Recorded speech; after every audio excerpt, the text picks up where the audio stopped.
एक जो बड़ा लोक प्रचलित एक विचार है या धारणा कह लीजिए, और लगभग सारी पुस्तकों में ये बात पढ़ाई जाती है कि ये जो ऋषि गौतम है, शाक्य मुनि है या महात्मा बुद्ध हैं, इनका आविर्भाव ऐसे समय में हुआ जब हिंदू समाज में पशु बलि बहुतायत हो गई थी उसकी, और पशुओं की जो स्थिति थी दयनीय थी। पशु पर जो जिसको कहा जाए जितनी करुणा होनी चाहिए, दया होनी चाहिए, तो वो दिखाने के लिए जो है ये महात्मा बुद्ध प्रकट हुए, और उससे जो है पशु प्रेम या दया, करुणा, ये सब जो है समाज में व्याप्त हो गया। तो इस पर आप क्या कहना चाहेंगे? हम लोग कुछ भी कहें उससे अधिक अच्छा है कि भगवान बुद्ध ने क्या कहा है। तो भगवान बुद्ध की जो है ना, भगवान बुद्ध की जो शिक्षा है, जैसा मैंने पहले भी बताया, एक तो वो कहते हैं कि ये जो प्रपंच है, जगत, संपूर्ण जगत को प्रपंच कहते हैं, जैसे सभी हिंदू कहते हैं। भगवान बुद्ध ने कहते हैं जी, ये उपनिषद की भाषा है। जी जी। तो सिद्धार्थ एक हिंदू थे, हिंदू पैदा हुए, हिंदू ही मरे, है ना। तो इसलिए एक हिंदू व्यक्ति जो साधना करता है ज्ञान की, तो उन्होंने कहा कि ये जो प्रपंच है ये क्लेशों से भरा हुआ है, और इससे उद्धार पाने के लिए हमको साधना करनी है। इसीलिए ये जो पांडित्य वाले प्रश्न है, ये अति प्रश्न कहा उन्होंने, हम अति प्रश्नों के उत्तर नहीं देंगे, ठीक है ना। और फिर उन्होंने जो अष्टांगिक मार्ग बताया, जैसा मैंने बताया, तो उसमें तो उन्होंने केवल चित्त की शुद्धि, लगातार कैसे चित्त शुद्ध होता चला जाएगा, और सब प्रकार से जो भी चित्त के मल हैं, जो भी चित्त के आश्रव हैं, वो कैसे समाप्त होंगे, इस पर उन्होंने बल दिया। तो इसलिए उसमें पशु का कहीं एक स्वयं बुद्ध ने क्या कहा था, यह तो रिकॉर्ड नहीं है। बाद के भाष्य में किसी ने, किसी पंडित ने शास्त्रार्थ में ब्राह्मणों से ये कह दिया होगा कि यज्ञ में हिंसा होती थी। यज्ञ की हिंसा तो कोई हिंसा ही नहीं है। कितने यज्ञों में पशु याग बहुत थोड़े से हैं, और जो पशु याग हैं उसके विषय में दो मत हैं। पहली बात, जिसे उत्सर्ग कहते हैं, वो त्याग देना या छोड़ देना, यानी सांड को जैसे दाग के छोड़ देते हैं। ज्यादातर पशु याग आर्य समाजियों ने इस विषय में बहुत अच्छा काम किया है मीमांसा शास्त्र पर। पशुओं की बलि नहीं होती, वो तो अंग्रेजों के समय ये ज्यादा प्रचार हो गया, लेकिन पहले भी जयदेव ने कहा है कि सदै हृदय दर्शित पशुघातम, तो एक प्रचार था। ये पंडितों के बीच का विवाद है, क्योंकि यज्ञ में पशु बलि कितनी होती थी इसका कोई प्रमाण नहीं है, और पशुओं की रक्षा तो सबसे ज्यादा हिंदू ही करते रहे हैं ना, गाय की भी, अपने पशुओं की भी। तो पशु बलि तो कोई भारत के समाज में समस्या ही नहीं है। इसलिए जो ससुर केवल पशु खाते हैं यूरोपीय लोग, उनको कुछ समझ नहीं आता, तो उन्होंने इसको तमाशा बना दिया। एक जगह जयदेव ने कहा है गीत गोविंद में कि सदा हृदय दर्शित पशुघातम, तो वो किस प्रभाव से कहा मुझे पता नहीं, लेकिन भारत में यज्ञों में पशु बलि कोई ऐसी होती हो कि जगह जगह जानवर मरे पड़े हों, इसका तो कोई ऐतिहासिक, प्रामाणिक, शास्त्रीय किसी प्रकार का विवरण नहीं मिलता। अधिकांश जगह जो पशुयाग है उसमें पशुओं को दाग के, जैसे वृषोत्सर्ग है, तो वृषोत्सर्ग में क्या होता है, सांड को दाग दिया जाता है और छोड़ दिया जाता है।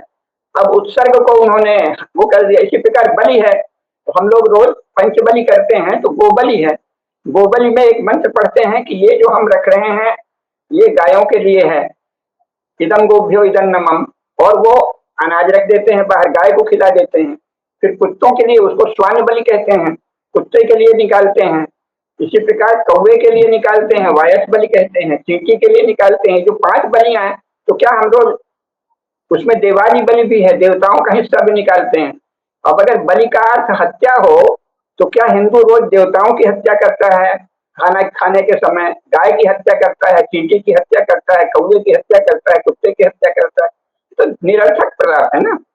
जो पशु याग हैं उसमें से कुछ पशु याग में ऐसा लगता है कि शायद बैल को मारा जाता था। हो सकता है सत्य हो, क्योंकि बहुत सारा ऐसा मीमांसा शास्त्र की एक शाखा ये कहती है, लेकिन वो नगण्य है।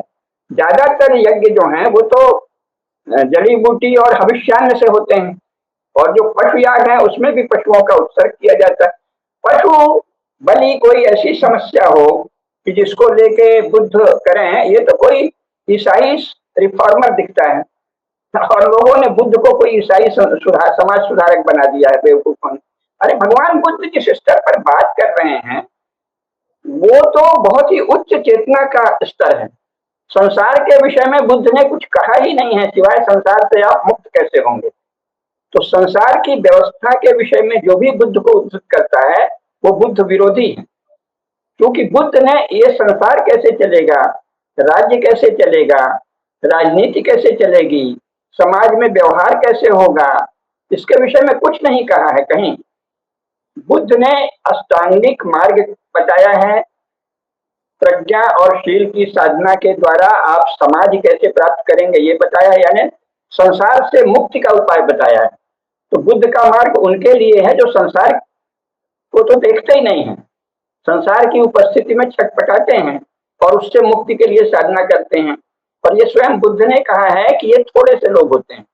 अल्पकास्ते मनुष्येषु ये जना पारगामिना इतरस्तु प्रजा सर्वा तीरमेवानुगच्छति। ये जो प्रजा है ये तो इस भव सागर के किनारे ही पड़ी रहती है, उसमें उतरने की भी हिम्मत नहीं करती, और उसके पार जाने तो बहुत थोड़े लोग होते हैं। भगवान बुद्ध का सारा ही उपदेश मुश्किल से करोड़ों में किसी एकाध व्यक्ति के लिए है, वो सर्वसाधारण के लिए है ही नहीं। संसार के विषय में उसमें संसार से मुक्ति के उपाय के अतिरिक्त और कुछ नहीं बताया गया है। इसलिए बलि और अबलि और भोजन ये सब बुद्ध का विषय नहीं है। जो लोग भी ये प्रचार करते हैं वो बुद्ध को एक ईसाई रिफॉर्मर बनाना, क्रिश्चियन रिफॉर्मर, या आजकल जैसे हिंदू समाज सुधारक मूर्ख लोग हो गए हैं वो बताना चाहते हैं। जैसे गांधी वांधी को भी कुछ चर्चा कर रहा था कि वहां बलि बंद करो, यहाँ बलि बंद करो। तो ये तो क्षुद्र बुद्धि लोग हैं ना। भगवान बुद्ध को संसार के विषय में उद्धृत करना क्षुद्र बुद्धि लोगों का काम है। भगवान बुद्ध केवल संसार सागर से पार जाने के विषय में प्रमाण है, और किसी विषय में उनका उदाहरण ही नहीं देना चाहिए। जब आप इस संसार सागर से पार जाना चाहते हैं, आत्मज्ञान प्राप्त करना चाहते हैं, सदा के लिए भवचक्र से मुक्त होना चाहते हैं, कभी भी अब आपका जन्म ही नहीं हो, जब आप ये चाहते हैं तब बुद्ध की शरण में जाइए। जिसको इस समाज में बाल बच्चे पालना है, पढ़ाई लिखाई करना है, डॉक्टर इंजीनियर बनना है, राजनीति करनी है, नेतागिरी करनी, उसके लिए बुद्ध का क्या काम?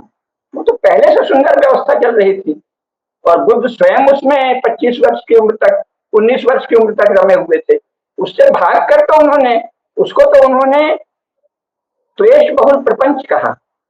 तो क्लेश बहुल प्रपंच के विषय में बुद्ध का कोई वचन नहीं है, और जो बुद्ध को क्लेश बहुल प्रपंच के विषय में उद्धृत करता है वो बुद्ध विरोधी है और दुष्ट।